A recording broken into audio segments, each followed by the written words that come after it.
The process of going from an idea to a completed documentary film is one of the most challenging, joyful, and fulfilling endeavors out there.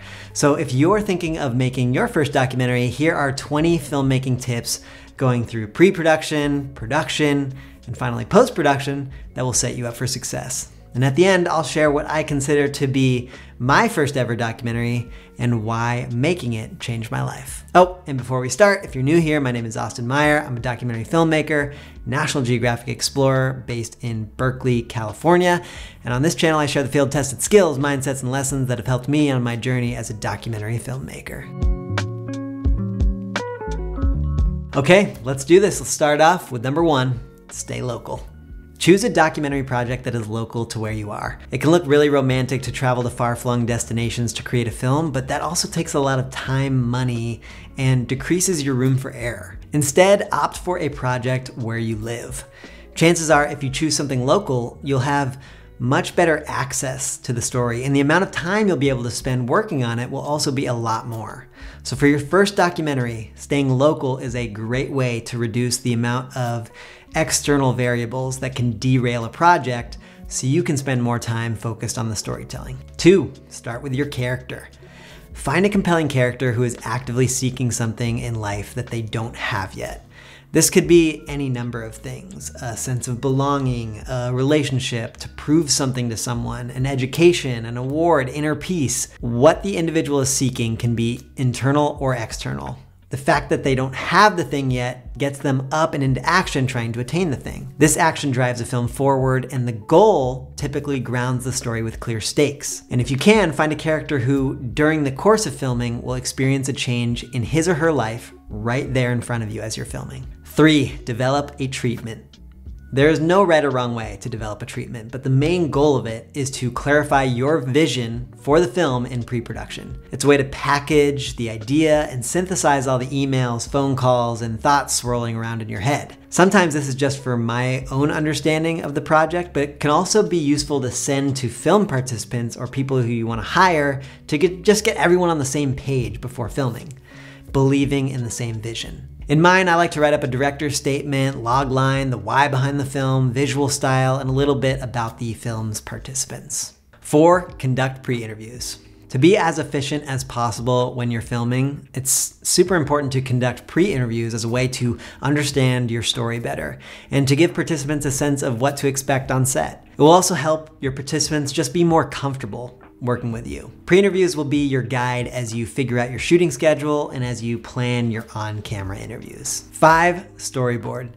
Based on your pre-interviews, start to create a storyboard. Again, no right or wrong way to do this. The idea is just to start plotting out what you think the general arc of the story could possibly look like. What is the story shape? What scenes do you need to film to capture it?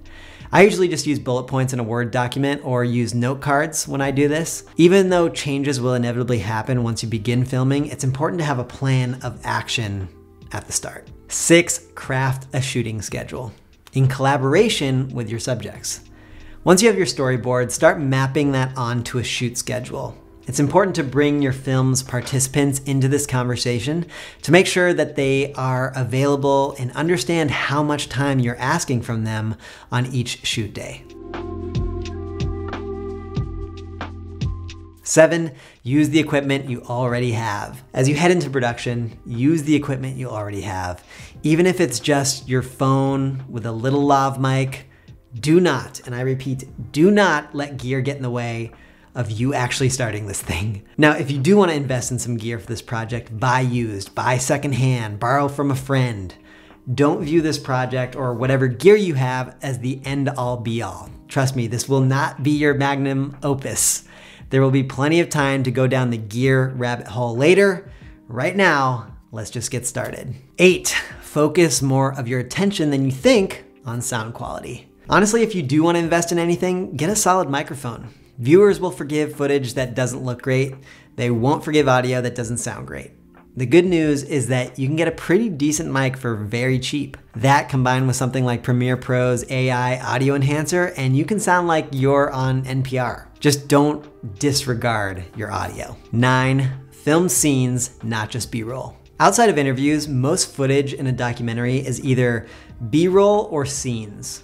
B-roll is footage that usually doesn't include dialogue between characters and is composed of shots that create a mood or convey information. For example, establishing shots of a location, more textural or atmospheric shots of objects, or undirected shots of subjects that are used to create a tone. But I'm going to encourage you to try and film as many scenes as you can on your first documentary. When I talk about scenes, this refers to sequences where there is either a dialogue exchange between characters or a series of continuous shots of a subject that shows them performing some kind of action. Basically building out a mini narrative sequence of shots rather than just filming more standalone tonal shots. 10, create sequences, not shots. Filmmaking is more than just stringing some cool or beautiful shots together. You need to film sequences. A sequence is a series of shots that work together to tell a story. Most filmmakers think of these shots as going between wides, mediums, tights, but a sequence is more than just alternating shots to create forward momentum. It's about connecting shots within a scene and connecting scenes within a full story, such that we have beginnings, middles, and ends. 11, shoot more than you think you need. Keep rolling. Give yourself as many options as possible in the edit. You can always opt to not use footage when you're in the edit, but you can't roll back time and press record on that one moment you missed. 12, hold your shots. Much longer than you think. Whenever I'm shooting anything, even if I'm almost certain a clip will only be used for a split second, I hold on that frame for 10 seconds.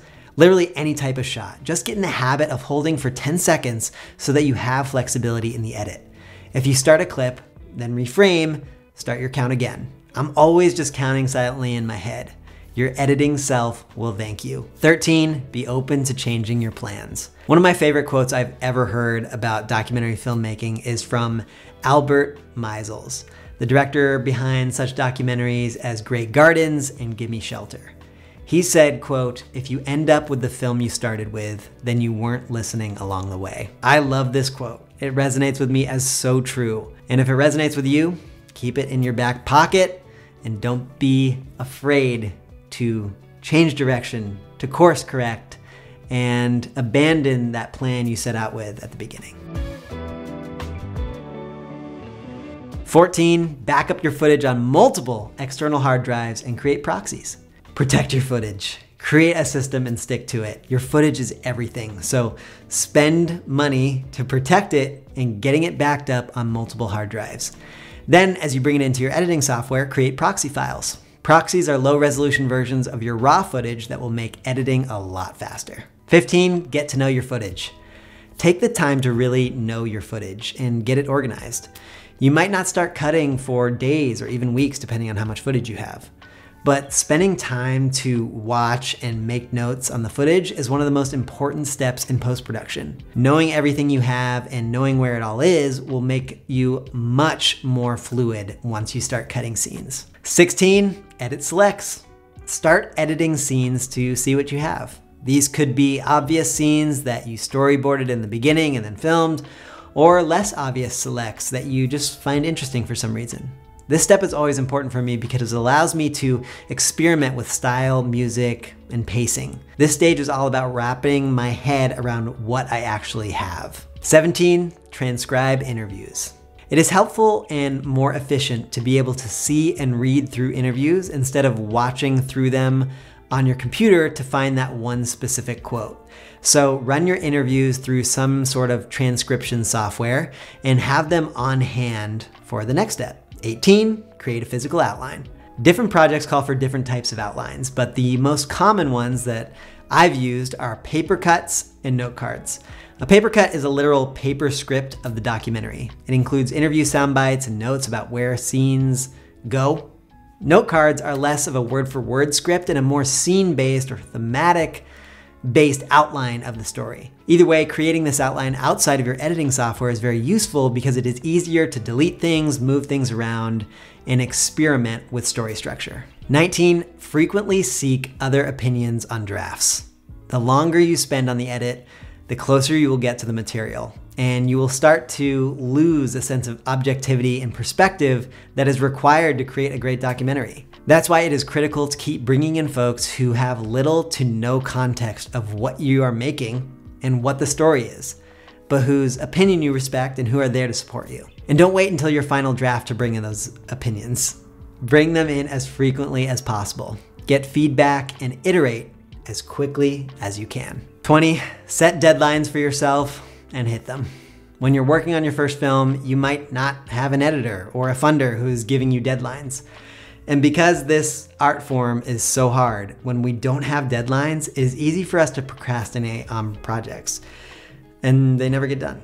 So set yourself deadlines and do whatever you got to do to hit them. All right, that's it. 20 steps to get you started. And before I sign off, let me just say, if you walk this path of making your first film, it might just change your life. It did for me. Back in 2015, I made what I consider to be my first documentary as part of an advanced digital media production class in Stanford's journalism department. After witnessing one of my classmates on the Stanford football team miss multiple field goals in a BCS bowl game and then redeem himself the following year, I chose to tell his story. It's a very simple video, one that entails a single interview, archival TV footage, and just a little B-roll. I didn't follow all the tips I just went over here. And there are definitely filmmaking decisions I made that make me laugh now. But this project is one I look back on so fondly because I remember how it emotionally moved some people that I showed it to. And when I got to witness firsthand the power of telling an individual story through video and see how that story can resonate with others on such a visceral level, I knew I wanted to dedicate my life to this craft.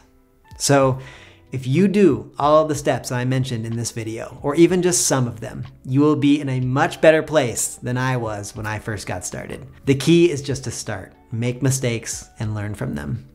I'm rooting for you, and as you go along, know that I got plenty of other videos on the channel to support you, like this one on what makes a great documentary character. I'll see you next week. Until then, go out and tell some stories.